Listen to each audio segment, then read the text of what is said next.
நீங்கள் இந்த உலகத்துக்கு ஒத்த வேஷம் தரித்து இந்த உலகத்தில் உள்ள மக்களைப் போல வாழ வேண்டும், உலகத்தில் உள்ள மக்களைப் போல பேச வேண்டும் என்று விரும்பி நம்முடைய நடைமுறை பாவனைகளை உலகத்துக்கு ஏற்றபடி மாற்றாதபடி, அது நான் உங்களுக்கு ஏற்கனவே பிரசங்கித்திருக்கிறபடி கிங்டம் கல்ச்சர், அதாவது ராஜ்யத்தின் கலாச்சாரம். நமக்கு தேவன் ஒரு கலாச்சாரத்தை கொடுத்திருக்கிறார்.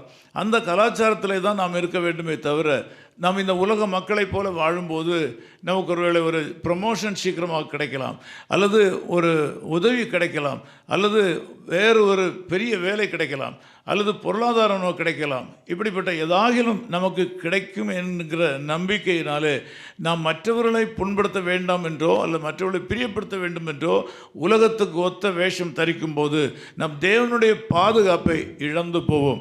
ஆனால் தேவனுடைய பாதுகாப்பை நாம் முன்வைத்து நம்முடைய வாழ்க்கையை நடத்தும் போது அது நிரந்தரமானது. அது எல்லா சூழ்நிலைகளிலையும் ஆபத்து வராதபடி, துன்பம் வராதபடி நம்மை ஒரு பாதுகாப்பு வளையத்துக்குள் வைத்து நம்மை ஆசீர்வதிக்கும் என்று சொன்னால் அது மிகையாகாது. இங்கே கர்த்தருடைய வார்த்தை சொல்கிறது, அவன் நீர்க்கால்களின் ஓரமாய் நடப்பட்டு தன் காலத்தில் தன் கனியை தருவான். யார் யாருடைய வாழ்க்கையில் எந்தெந்த காரியங்கள் சாதாரணமாக நடக்க வேண்டுமோ அந்த காரியங்கள் ஏற்ற வேளையில் சரியான விதத்தில் நடைபெறும், தாமதம் இல்லாமல் நடக்கும். அதனதன் காலத்தில் ஆண்டவர் எல்லா காரியங்களையும் நேர்த்தியாய் செய்வார். அதற்காக நாம் முண்டி அடித்து கொண்டு ஆண்டவருக்கு முன்னாலே ஓட வேண்டிய அவசியம் இல்லை.